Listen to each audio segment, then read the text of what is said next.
Nasusulat hindi lamang sa tinapay na bubuhay ang tao kundi sa bawat salita na nanggagaling sa bibig ng Diyos. Atin pong i-recite ang sumasampalataya. Sumasampalataya ako sa Diyos amang makapangyarihan sa lahat, lumalang ng langit at lupa, at kay Hesukristo na anak niya, Panginoon natin, na sa hiwaga ng Espiritu Santo, pinanganak ng Birhing Maria, nagdamdam ng hirap sa kahatulan ni Poncio Pilato, ipinako sa krus, namatay at nilibing sa ikatlong araw, at nabuhay sa mga patay. Umakyat sa langit at umupo sa kanan ng Diyos amang makapangyarihan sa lahat. Doon nagmumula na paparito upang humukom sa mga buhay at mga patay. Sinasampalatayanan ko ang Espiritu Santo, ang banal na iglesyang laganap, ang pagkakaisa ng mga banal at kapatawaran ng mga kasalanan, ang kabuhayan ng katawan at ang buhay na walang hanggan. Siya nawa. Ang sampung utos: huwag kang magkakaroon ng ibang Diyos sa harap ko. Huwag kang gagawa para sa iyo ng larawang inanyuan. Huwag mong babanggitin ang pangalan ng Panginoon mong Diyos sa walang kabuluhan. Alalahanin mo ang araw ng Sabat upang ipangilin. Igalang mo ang iyong ama at ang iyong ina. Huwag kang papatay. Huwag kang mangangalunya. Huwag kang magnanakaw. Huwag kang magbibintang sa iyong kapwa. Huwag mong iimbutin ang anumang bagay ng iyong kapwa. Pagpalain nawa ng Diyos ang pagkabasa sa kanyang mga salita. Kayo po ay nakatunghay sa thematic sermon of the Bible every Sunday. At ang ating pong aklat na tatalakay ngayon ay ang aklat ng Santiago. Tayo po ay nasa general letters o tinatawag nating pangkalahatang liham sa mga iglesia. At ang aklat ng Santiago na ating tatalakayin ngayon sa gabing ito. Alright? Ang ating pong mensahe ngayon ay pinamagatan natin hindi lang pakikinig, kundi pagsunod. At yan po ay makikita natin sa Santiago, Kabanata 1, talatang 22. Ito po ang pinaka-tema ng aklat ng Santiago. At ito po ang sinasabi ng talata: mamuhay kayo ayon sa salita ng Diyos. Kung ito'y pinapakinggan lamang ninyo, ngunit hindi sinasagawa, dinadaya ninyo ang inyong sarili. Pagpalain nawa ng Diyos ang kanyang mga salita. Tayo po ay dumulog sa panalangin at hilingin natin sa Panginoon na samahan tayo sa gabing ito ng ating pong pakikinig ng kanyang mga salita. Dakila naming Diyos, nagpapasalamat po kami sa iyo sa gabing ito. Ang aming dalangin, Panginoon, ang kapuspusan ng iyong banal na spirito. Aming dalangin, O Diyos, nawa po ay patuloy na idaloy mo po sa amin ang pangunawa upang ito'y patuloy naming maipamuhay katulad ng tinutukoy ni Santiago, na hindi lamang kami nakikinig, kundi nagsasabuhay ng iyong mga aral. Tulungan mo po kami na patuloy na makaunawa at makasunod sa iyong kalooban. Ito po ang aming dalangin sa ngalan ni Kristo na aming Panginoon at tagapagligtas. Amen. Alright? So, ang liham na to ni Santiago ay isa pong sulat sa Bagong Tipan na isinulat niya ni Santiago. Siya po ay kapatid sa ina ni Jesus at isa sa mga leader ng iglesia sa Jerusalem, na siya po ay tinatawag na isa sa mga matatanda ng iglesia.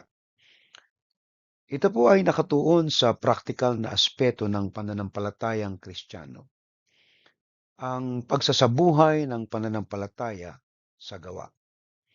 Binibigyang diin nito ang kahalagahan ng pananampalataya.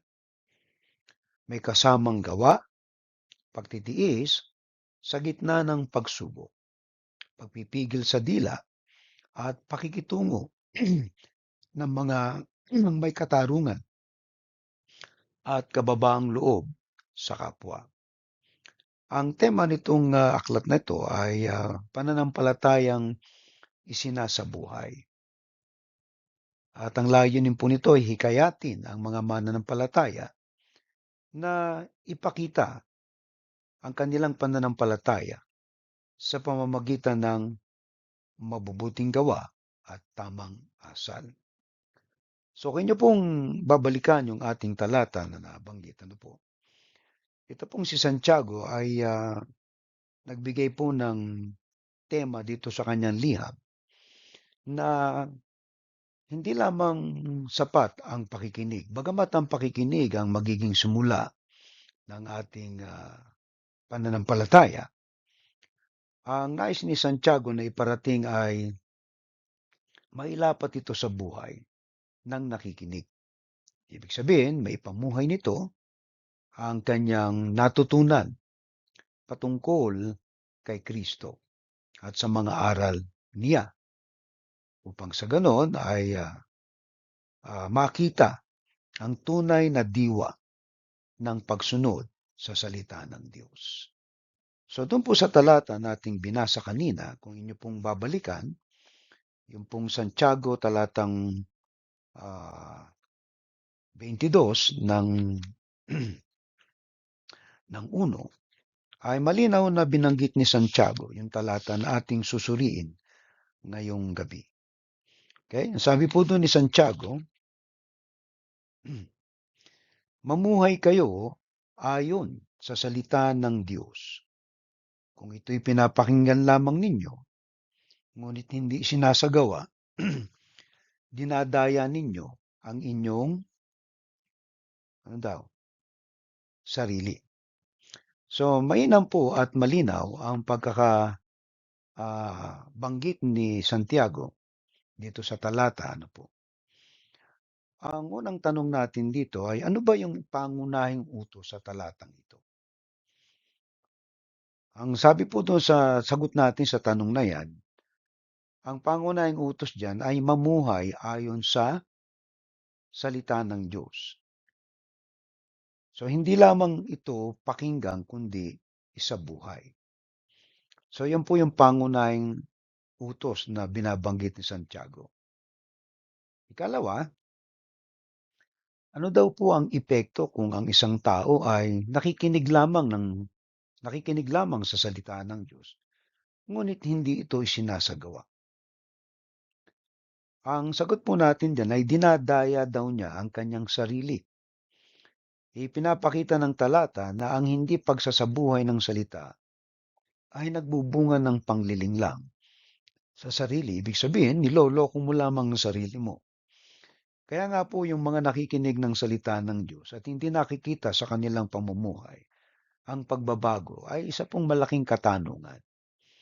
Kaya dito makikita natin na ang pakikinig sa salita ng Diyos ay hindi sapat kung ito ay hindi maipapamuhay. Ikatlo na ating pagsusuri, ano ba yung ipinapahiwatig ng dinadaya ninyo ang inyong sarili? Ipinapakita nito na maaaring isipin ng isang tao na siya ay matuwid sa pamamagitan lamang ng pakikinig. At kalimitan sa pakikinig ay yan po yung mga dumadalo ng simbahan. Tama po. O kung ito man ay regular, nakikinig ka, pagkatapos labas ka na uli. At ganun pa rin ang buhay mo. Ibig sabihin, wala kang natutunan. Dito sa sagot natin, yung dinadaya ninyo ang inyong sarili. Alright? Ngunit kung hindi niya ito isinasabuhay, siya po ay nagkakamali sa kanyang pananaw ukol sa sarili niyang pananampalataya. Kaya mapupuna po natin na ang tunay po na mananampalataya ay nagsasabuhay ng kanyang napakinggan at natutunan. Dahil kung ito po ay taliwas doon sa kanyang napakinggan at hindi nakita sa pamumuhay niya, meron po tayong malaking katanungan at problema dyan. Sapagkat kung yan ay nakinig talaga at natuto, ibig sabihin, gagamitin niya yan sa kanyang buhay at magbabago ang kanyang pamumuhay. Amen. Ikaapat, bakit mahalaga po ang pagsasabuhay ng salita ng Diyos? Ayon po sa talatang ito, right? Mahalaga ito dahil ang tunay na pananampalataya ay hindi nasusukat sa pakikinig lamang kundi sa pagkilos at pagsunod sa kalooban ng Diyos. Ito po ang nagpapakita ng pagiging totoo sa pananampalataya. Alright? Kaya nga po yung mga nakakakitaan ng taliwas dun sa kanilang paniniwala ay hindi po ito nagiging kalugod-lugod sa Diyos. Sapagkat taliwas dun sa kanilang pananampalataya. At marami po tayo na nakikita ng mga kalimitan, mga taong simbahan, o sabihin natin mga reliyosong tao. Subalit, ang kanilang mga pag-uugali ay taliwas sa tinuturo ng Biblia. Okay? Ibig sabihin, either na ito po ay hindi naintindihan o tila ba ito ay isa lamang pagkukunwari. Kaya ang tunay po na pananampalataya ay makikita sa buhay. Kalima, paano po maisasabuhay ang prinsipyo ng talatang ito sa araw-araw? Isa po lang talata ito sapagkat mainam ito na kung maaari ito na mamemorya ay napakaganda. So, yung tanong na paano? Sa pamamagitan ng paggawa ng mabuti, pagsunod sa katuruan ni Kristo, paggalang sa kapwa, at pagiging tapat sa salita at gawa. So, yan po yung apat na yan, ang paraan kung paano maipamuhay ang prinsipyo ng talatang ito sa araw-araw. Dapat makita sa ating buhay ang mga aral na ating naririnig mula sa Biblia. Okay?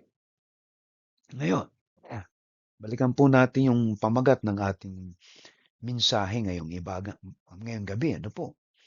Hindi lang pakikinig, kundi pagsunod. Ang tanong po ay paano tayo susunod?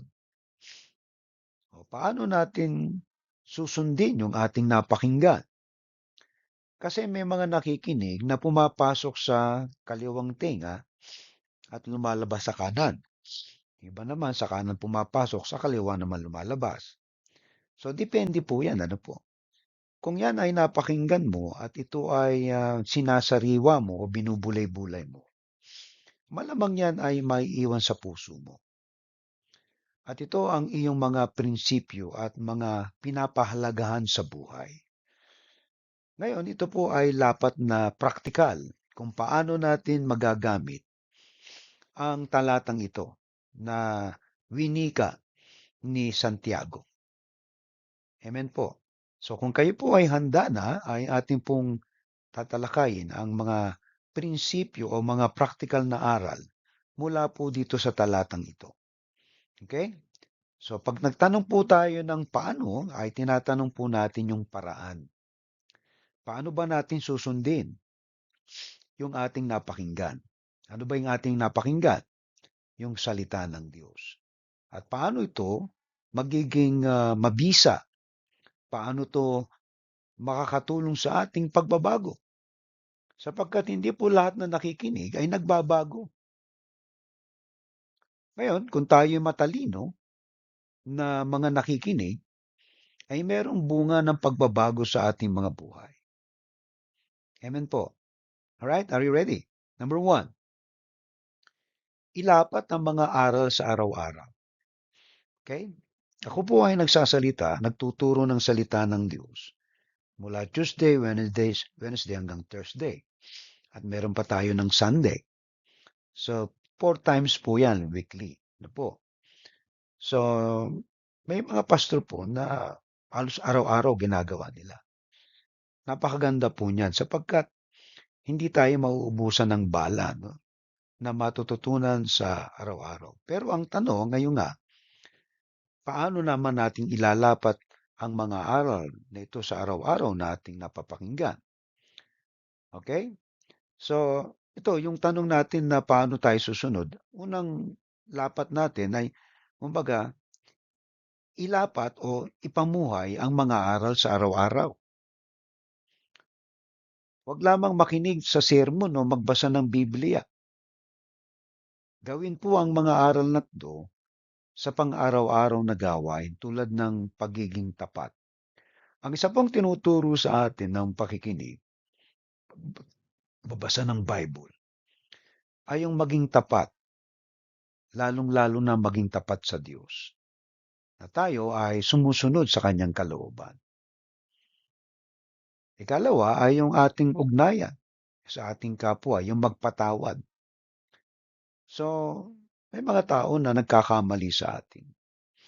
At hindi lingid naman sa ating kaalaman na kung ano ang kanilang mga ginawa. Ay tayo ay tinuturuan na magpatawad sapagkat kung hindi tayo magpapatawad, hindi rin tayo papatawarin ng Diyos. Kaya mainam po ang pagpapatawad na ating mailapat din. At ikatlo, kasama na dito yung maging mapagmalasakit. Okay? So ito po yung lapat ng aral na ating natutunan. Ang tinutumbok natin dito ay una, yung ating pag-uugali, ano po yung ating karakter. Na tayo maging tapat sa Diyos kahit na ano pang mga pagsubok, ano bang mga problema, ano mga hamon ang dumating sa ating buhay. At yung ating relasyon sa ating kapwa, yung ating pagpapatawad. Huwag tayong magtanim ng sama ng loob. At matuto tayong tumulong din o maging mapagmalasakit sa kanila. Yan ay nagpapakita ng pagsunod na atin sa kalooban ng Diyos, sa mga aral na ating nadinig. Amen po. Okay? So number 1 po yan. So paano ba tayo magmamalasakit? Paano ba tayo magpapatawad? Paano tayo magiging tapat? So yan po ay mga basic na maaring magawa natin sa simpleng paraan. Okay? At paano ba tayo magiging tapat sa Diyos? Yung pagiging tapat, yan ay nasusukat lamang sa panahon na ikaw ay may mga pagsubok sa buhay. Kung ikaw ay hinahamon na linggo ngayon, pero naisipan mo, dumalo ka muna ng party. Meron pa naman susunod na linggo eh. O di naman kaya, yung pagbabasa ng Bible. Tsaka na lang pag may time ako. So ito yung katapatan kasi ay nakikita po yung tinatawag na pagpapatuloy. Nagpe-persevere ka kahit na ano nangyayari. Dahil yan ay pananampalataya. Okay? Yung pagpapatawad, ganun din naman. Kahit na ano pang bigat ng kasalanan ng kapwa mo, ay nakuha mo magpatawad. Ibig sabihin yan, sumusunod ka doon sa aral na itinuturo ng Panginoon. At yung pagmamalasakit naman, na tumutulong ka na hindi mo nahihintay na maging mayaman ka para ka makatulong sa iyong kapwa. Alright? Kasi meron ka namang kakayahan sa maliit na paraan. So mga bagay po yan na nagpapakita na yung ating pinapakinggan ay ating pinamumuhay. Okay? Number 2, isagawa, hindi lang paniwalaan. Okay? Kanina yung ilapat, ito naman yung isagawa. Alright? Isasagawa mo, hindi lang paniwalaan. Halimbawa, kung itinuturo ng salita ng Diyos na magmahal sa kapwa, dapat mo itong isabuhay sa pamamagitan ng pagtulong, pakikipagkapwa-tao, at pagpapakita ng malasakit sa nangangailangan. Alam niyo mga kapatid, ang pamumuhay ng may pagsunod kay Kristo ay laging hinahamon ang katatagan nito. Lalo-lalo na yung pagtulong. Siyempre, iisipin mo lagi, ano naman itutulong ko? Hindi ka pwedeng makatulong kung wala ka naman talagang itutulong. Alright? Ngayon, ang tanong ay, paano nga tayo makakatulong kung wala tayong pantulong? Hindi lahat po ng tulong ay nangangailangan ng salapi. May mga tulong na bagay na hindi nahahawakan. May mga tulong na may konti lang, ay nakatutulong sa iyong kapwa.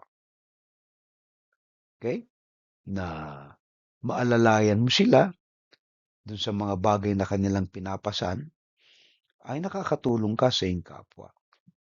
So, iba't iba pong paraan ang pagtulong. At hindi natin kinakailangan magkaroon ng posisyon para makatulong. Ang pagtulong po kasi ay ano po yan, nagiging natural sa isang tao na merong pagkaunawa. Dahil siya po ay merong pakikipagkapwa-tao. Yung pagtulong, pakikipagkapwa-tao, ay nangangailangan po ng ugnayan. Hindi ka pwedeng mabuhay mag-isa. Tandaan mo. Alright? At hindi ka rin mamamatay mag-isa. Kasi, alangan namang ilibing mo mag-isa ang sarili mo pag namatay ka. Pero kung ikay walang kapwa-tao, wala talagang tutulong sa iyo. Yung pakikipagkapwa-tao po ay mahalaga po sa ating ugnayan na hindi tayo inilagay ng Diyos sa isang isla para mamuhay mag-isa. Sapagkat dito nasusubok ang ating pag-ibig at pagpapatawad. Lalong-lalo na ang pag-ibig sa ating kapwa. Na iibigin mo ba yung tao na kaya mo makasama? Kung hindi mo nga gusto makasama, paano pa kaya siya iibigin? Paano pa kaya mo siya papatawarin? So, nilagay tayo ng Diyos sa lipunan ng tao sapagkat kailangan natin ang ating kapwa-tao. Hindi tayo mabubuhay mag-isa. Bagamat ito ay nagiging kultura ng ibang mga Western country, yung pabayaan mo akong mag-isa, buhay ko ito. So yan po ay yung pagiging individualistic, ano yung parang walang kapitbahay o walang kapwa-tao. Yan po ay napakahirap sa isang tao na wala siyang pakikipagkapwa. At ang pakikipagkapwa kasi po ay may pagtulong, may pagmamalasakit. Okay? Yung pagpapakita ng malasakit sa nangangailangan. Sabi nga po natin kanina, hindi mo naman kinakailangan may posisyon o maraming pera bago ka tumulong. Anumang bagay na meron ka na ibinigay ng Diyos, yun po ang pwede mong gamitin. Okay? Kaya nga po ang pagtulong ay nagpapakita po ito ng ating pakikipagkapwa-tao. Yung ating pagmamahal. Yan po ay pagsasagawa ng ating pananampalataya. Okay? Hindi pwedeng ikaw lamang mag-isa. Wala kang pakailam. May mga tao nangangailangan, kung meron ka namang kakayahan tumulong, bakit hindi ka tumulong?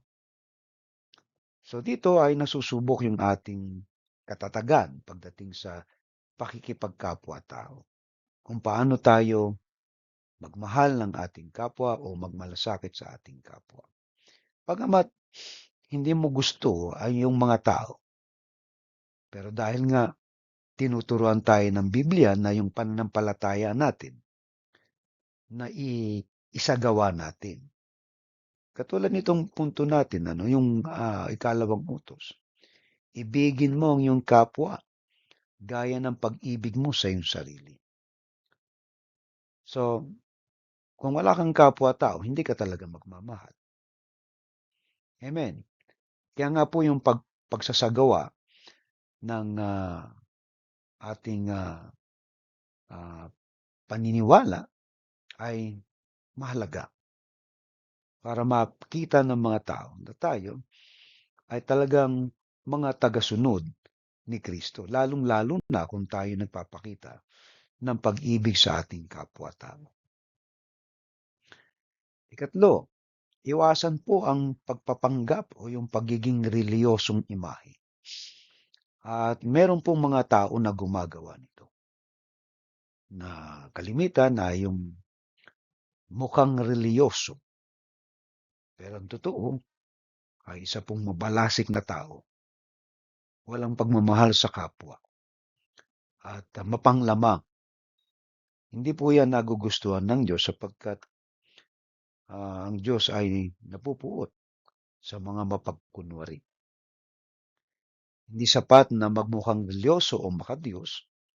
Ang mahalaga po ay ang aktwal na pagsunod sa kalooban ng Diyos, sa puso at gawa. Okay? Yung pong pagiging religyoso na ginagawa po ng marami na talagang lagi silang nasa simbahan. Pero hindi naman nakikita ang pagbabago ng buhay. Malaki po ang pagkakaiba niyan. Na pwede siyang maging ritual lang habang buhay, na inaakala mo na ikaw ay malapit sa Diyos. Para ba itong binanggit ni Jesus noon na mga libing ang mapuputi, pero ang loob ay punong-puno ng mga buto. Isang pagpapanggap ng kanilang pagiging makadiyos. Habang sila ay tumutupad sa kanilang reliyon, ay inaapakan naman nila ang kanilang kapwa. Kung babalikan nyo ang istorya ng isang mabuting Samaritano, ay naikwento doon ng ating Panginoon yung tatlong tao, no, na sila ay napadaan dito sa taong ninakawan, nabugbog, at kumbaga ay nasalanta itong taong to. At dumaan po yung pare, eh nakita niya kasi magmimisa pa siya, eh iniwanan niya. Yung Levita, ganun din. May gagawin pa siya sa simbahan. Iniwan niya.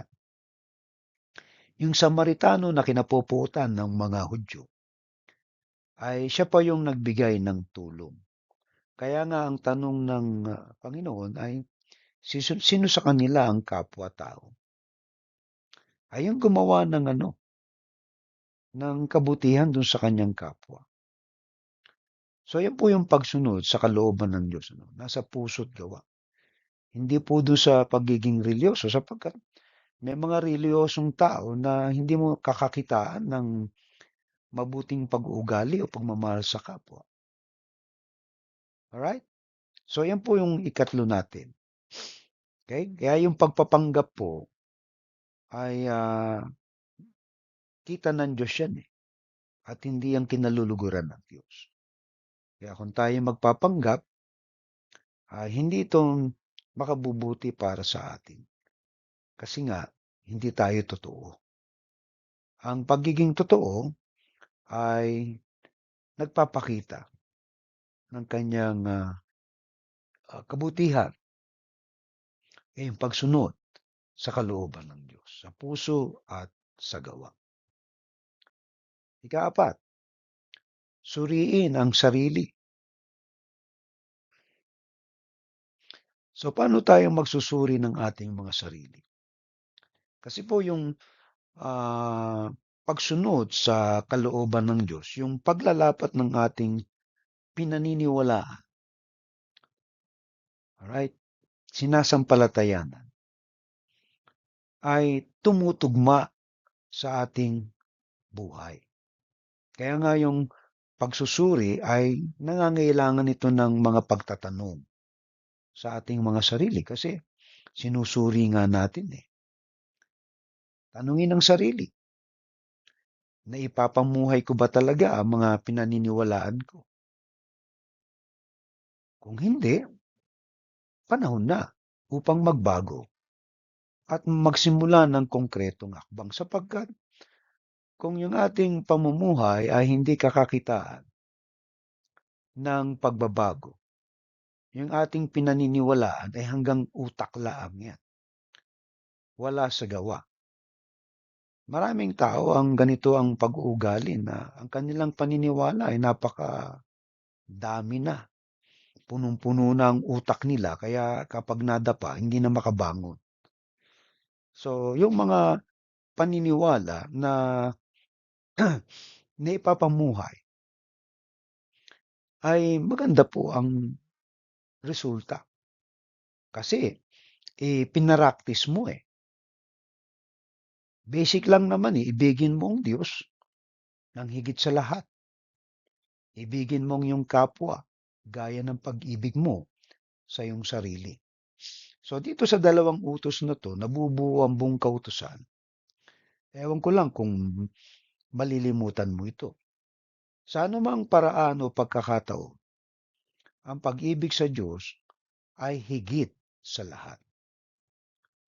At yan ay merong tinatawag nating talagang uunahin mo ang Diyos sa lahat ng bagay. Alright?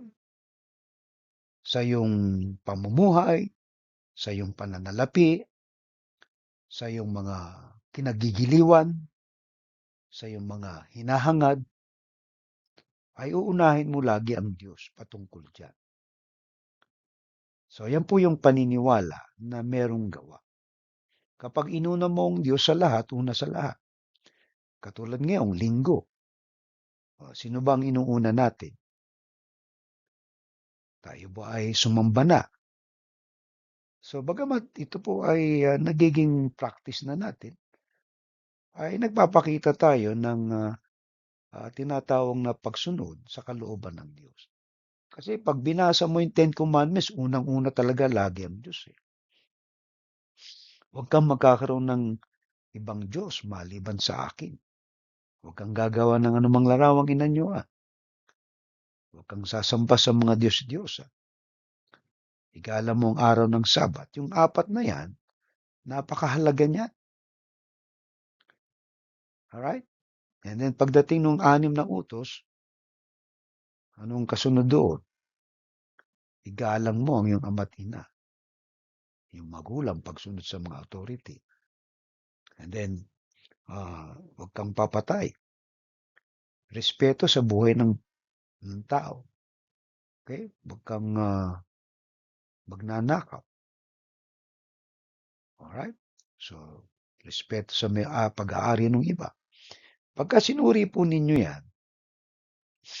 yan po ay wastong asal.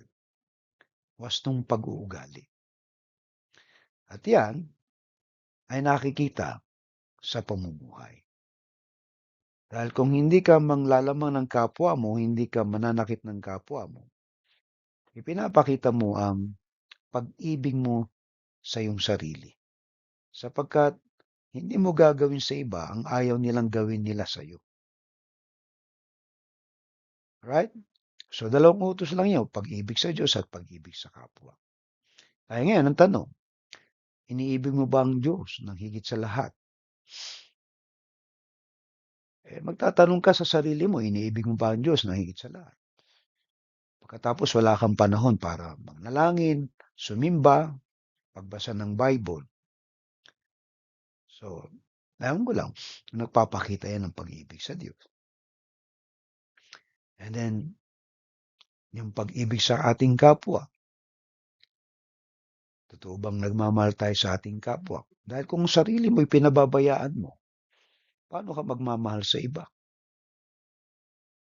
Nakukuha niyo po. Kaya, yung ginagawa mo sa iyong sarili, yun din ang gagawin mo sa iba. Kung nagmamahal ka sa sarili mo, ganun din ang gagawin mo sa kanila. Right? Kaya nga mga kapatid, panahon na upang magbago at magsimula ng konkretong hakbang. Ano ba yung gagawin mong unang hakbang?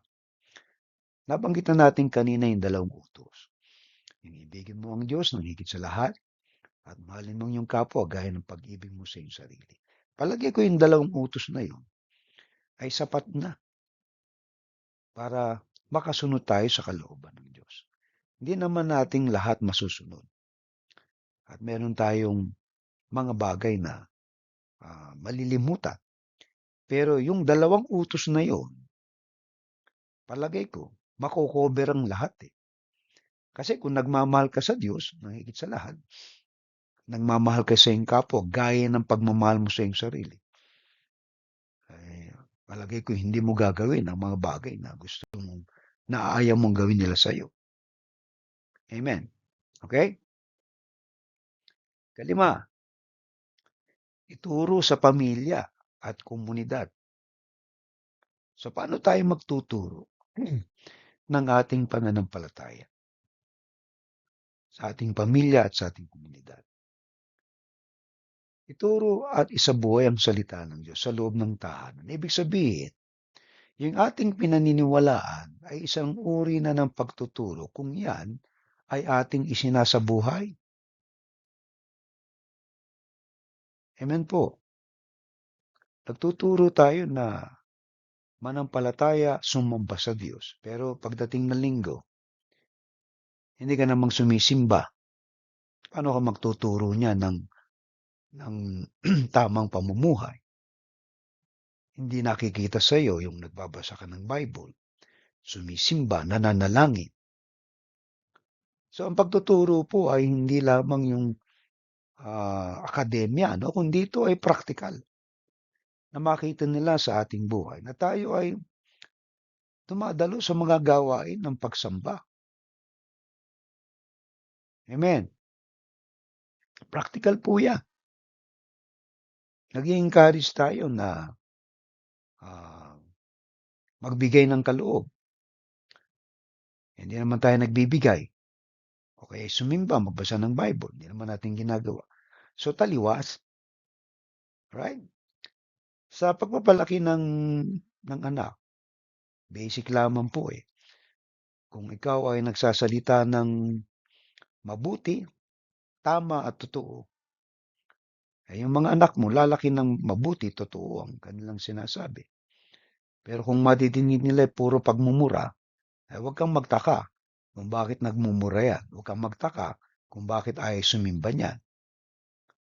Naintindihan niyo po? So yung pakikitungo sa asawa, isa po yan na pagtuturo din ng mga practical na paraan. Kung wala kang galang sa asawa mo, paano ka igagalang ng mga anak mo? Alam niyo po yung paggalang, respeto. Isa po yan na practical na pagtuturo din. May mga babae na walang galang sa asawa nila. May lalaki din walang galang sa asawa nila. Pero ito ay katotohanan na ating titingnan. Yung practical na paraan na may turo natin sa mga anak, yung pagtuturo ng tamang pakikitungo sa kanyang asawa. Napakahalaga po niyan. At ganoon din ang magiging treatment nila. Right? Ikatlo, sa pakikisalamuha sa komunidad. So paano mo isasabuhay ang salita ng Diyos? Yung pakikisalamuha sa iyong community. Kung wala kang respeto sa iyong kapitbahay, right? Kung magpatugtog ka ng karaoke, dinig hanggang doon sa kabilang kanto. Alam niyo mga kapatid, ano lang yan eh. Siyempre, kung gusto mong igalang ka, matuto ka rin magrespeto sa karapatan ng iba. Ito po ay isa pong magandang pakikisalamuha sa komunidad. Nagbibigay tayo ng respeto o konsiderasyon na alam mo napakalakas ng iyong pagpapatugtog o ang iyong mga sasakyan ay nakabalandra dun sa daan, eh magagalit sa iyong kapitbahay mo niya. Naiintindihan niyo po? So, ito ay isang uri po ng patutuo na makikita sa atin. Okay? Tayo meron. Tayo nagtuturo. Lalo na sa pagpapalaki ng mga anak. Ikaw kasi yung titingnan eh. Sa pakikitungo sa asawa at pakikisalamuha sa komunidad. Anim, maging mabuting halimbawa. Alright, paano ba maging mabuting halimbawa? Sa halip na mangaral lamang, maging halimbawa ng kabutihan, integridad, at pananampalataya. So, marami pong mga ngaral na may nakita na po tayo na naging mabuti naman sa simula. Pero nagtagal, pumangit at naging masama. So, hindi po magandang mabuting tanawin yan. Ang alam ko, ang alak na ibinabad mo sa ubas o sa isang prutas, habang tumatagal, lalong sumasarap yan. Kapag tayo ay tumatagal na sa pananampalataya, mas lalo tayong dapat nagiging isang mabuting patutuo, mabuting halimbawa sa iba, na kakakitaan nila yung pagmamahal sa Diyos, pagmamahal sa kapwa, at yung respeto sa kapwa, at yung katapatan. Okay? Ito po yung buhay na isinabuhay ay mas makapangyarihan kaysa salita lang. Kasi yung salita, pwede kang magturo na magturo niya. Galing mo magturo. Pero hindi nakita sa buhay. Malaki po ang problema niya. So kaya nga po si Santiago ay nag-i-encourage na yung pagsunod. Hindi pwedeng nakikinig ka lang eh.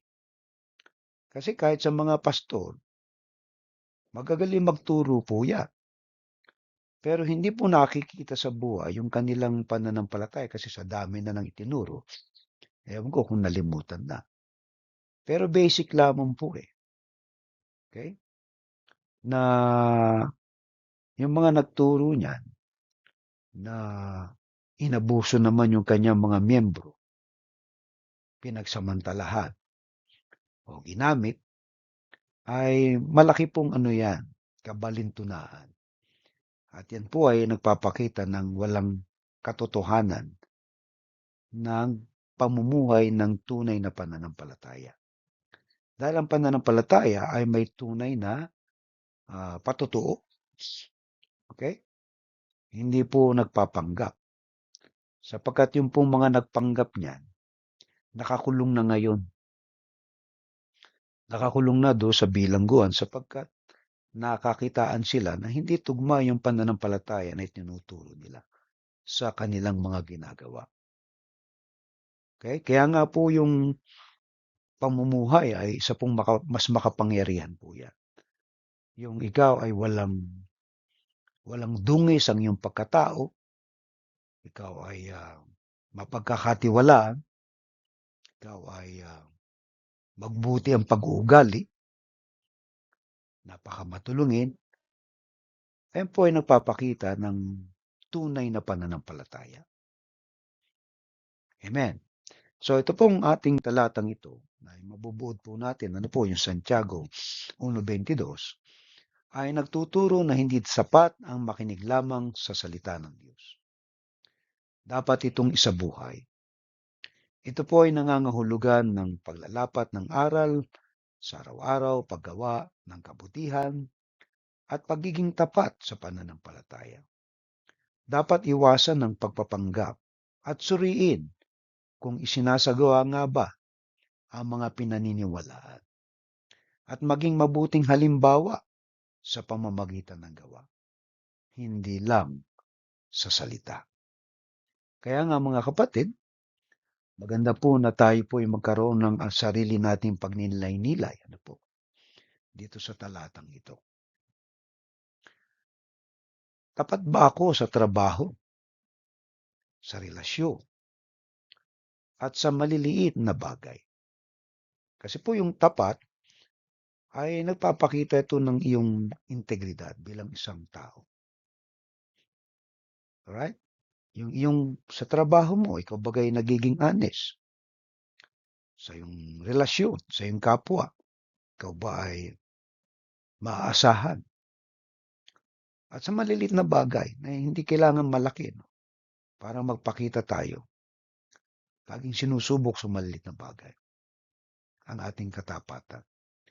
Naipapakita ko ba ang malasakit o mas inuuna ko ang sarili kong kaginhawahan? Ganda pong tanong yan. Pinapadama ko ba ang pag-ibig ng Diyos sa iba? O hanggang salita lang ako? Kailan ako huling tumulong nang walang hinihintay na kapalit? Totoo ba ang pananampalataya ko kahit walang nakakakita? O ginagawa ko lang ito para magmukhang mabuti sa mata ng iba? Maganda pong mga tanong na pagnilay-nilayan po natin. Tugma ba ang buhay ko sa mga sinasabi kong paniniwala ko? Ano ba ang dapat kong baguhin upang maging mas tapat sa Diyos? Naipapasa ko ba sa aking pamilya ang mga aral ng Diyos?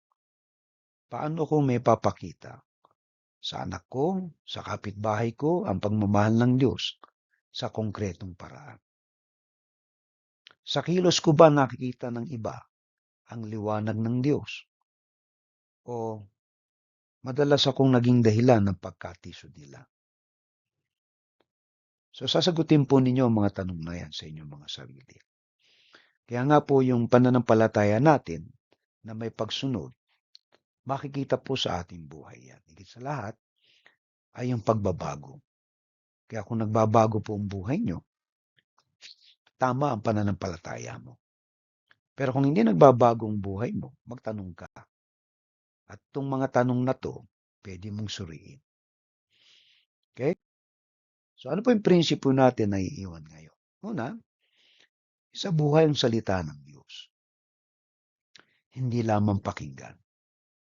Sapagkat sa buhay nakikita ang tamang pananampalataya kung yan ay nagbago. Amen. Sana po'y napagpala tayo ng salita ng Diyos na ating napakinggan at ito ay makatulong sa ating pamumuhay na ang pananampalataya ay tunay at tama kung mayroong pagbabago sa ating buhay sapagkat ang ating kapwa ang nakamamasid. Amen? Okay? So tayo po ay dadako po sa ating panalangin ng ating pagkakaloob. Kung kayo po ay napagpala, pwede po kayo magkaloob. Yan, nakakero po yan sa ating kapatid na Nerlinda, yung ating tithes and offering. So tayo po dumulog sa panalangin at magpasalamat sa Diyos sapagkat yung mensahe niya ay umaalingaw sa atin. Kung ano ba ang dapat nating gawin at paraan ay ating nang inilatag. Alam niyo mga kapatid, ang tunay na pananampalataya ay ang pagbabago ng iyong buhay. Tayo po'y manalangin. Dakila naming Diyos, nagpapasalamat po kami sa iyong mensahe sa gabing ito. Nao po ay napagpala mo po ang aming mga kapatid. Tulungan mo po ang aming mga kapatid na may pamuhay ng totoo ang salita mo sapagkat dito nakikita ang tamang pananampalataya na ibinigay ni Santiago sa amin upang kami, O Diyos, ay maging kalugod-lugod sa iyo. Pagpalain mo po ang bawat isa na nakinig ngayon at nawayang kapayapaan at pag-iingat ay sumakanila. Sa pangalan ni Jesus, ito po ang aming dalangin. Amen. Alright? So mga kapatid, ang ating pong pangwakas na panalangin at bendisyon at ating pong announcement ay magkita-kita po tayo muli sa susunod na linggo. At yung pong ating daily Bible study, yung pong ating devotion mula Tuesday, Wednesday hanggang Thursday from 6:30 ng umaga. Araw-araw po yun. 3 araw po tayo. Ano po? At kaya ko naman gawin yan ng everyday pero kailangan din natin magpahinga. Kumbaga merong pahinga para makarest din kayo. Okay? So, awitin po natin yung ating pangwakas na panalangin at bendisyon. But anyway, on second Sunday, nga po pala, you are invited, ano po, na mag-join sa Lord's Supper sa Jesus Cares. At inaasahan ko na kayo po'y makikibahagi sa ganung uri ng ating pagsasalo-salo. Okay? So, awitin po natin doxology. Praise God from whom all blessings flow. Praise Him, all creatures here below. Praise Him above, ye heavenly hosts. Praise Father, Son, and Holy Ghost. Amen. Papalain ka nawa at ingatan ni Yahweh. Kahabagan ka nawa at subaybayan ni Yahweh. Lingapin ka nawa at bigyan ng kapayapaan ni Yahweh. Tatlo pong amen. Amen. Amen. Amen.